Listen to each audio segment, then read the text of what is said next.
You don't need me to tell you that we're living through unprecedented times. The suffering, the terrible loss of life, and the restrictions that the government has had to introduce in order to limit the spread of this virus is having a profound impact upon us all. Our first priority must continue to be to safeguard our own health and those of other people. That said, one of the choices that confronts each of us almost on a daily basis is whether to give in to fear and to withdraw from other people, or whether to reach out to those in need, the anxious, the bereaved. Loving your neighbour as yourself is a costly business, and I continue to be moved by the amazing innovative ways in which our churches are responding to this challenge. What the full impact, the economic impact of this pandemic is going to be, nobody knows at the moment. How can they? These are worrying times for many people, and churches, like all charities, are in just the same boat. And that's why I want to say a personal and profound thank you to each of you for the way that you're continuing to support through your financial giving your local church and indeed serving the people of Devon. Knowing how tough times are, I'd expected parish contributions to our common fund, which pays our clergy stipends and their pensions, which pays for the mission work of the diocese and its support service, I'd expected those contributions to plummet.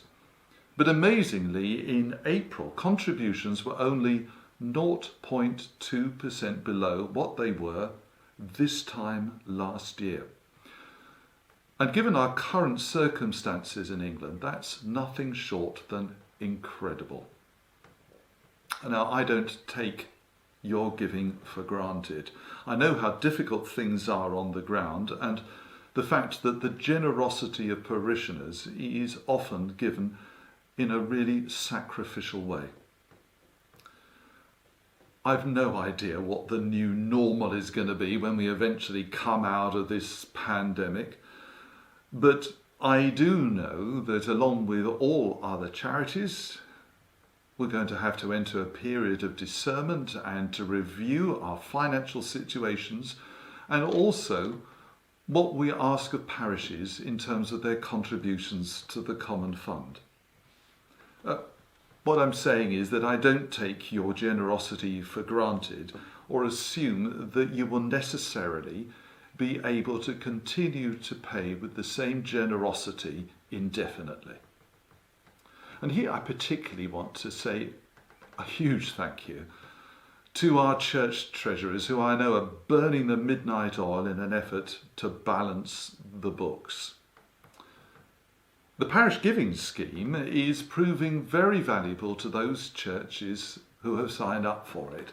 I don't know whether you know, but 226 parishes in the diocese are involved, and that means that on a monthly basis they're getting almost £250,000 in donations. So if you would like to know more about the scheme, then I would encourage you to contact the Mission Resources team. As a diocese, we're doing our utmost to be good stewards of what you've given us. That's our Christian duty, but it's also because we know what it costs to give.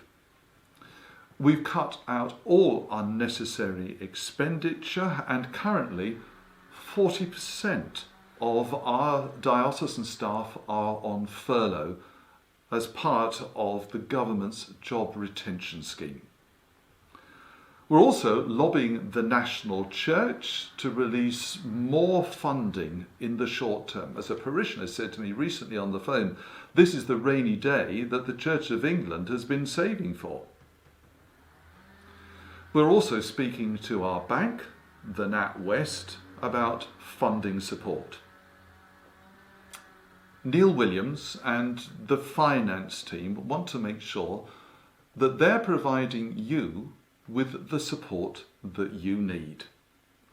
So they're sending out regular communications and updates, and indeed holding online meetings. So please don't hesitate to contact Lizzie Anderson, the Parish Support Officer, or Stephen Mitchell, the Mission Resources Advisor, if you need their help and advice. We may not feel that we can do much at the moment, or that we've much to give, but everything you do, everything you give, believe me, is making a huge difference. And for that, I thank you.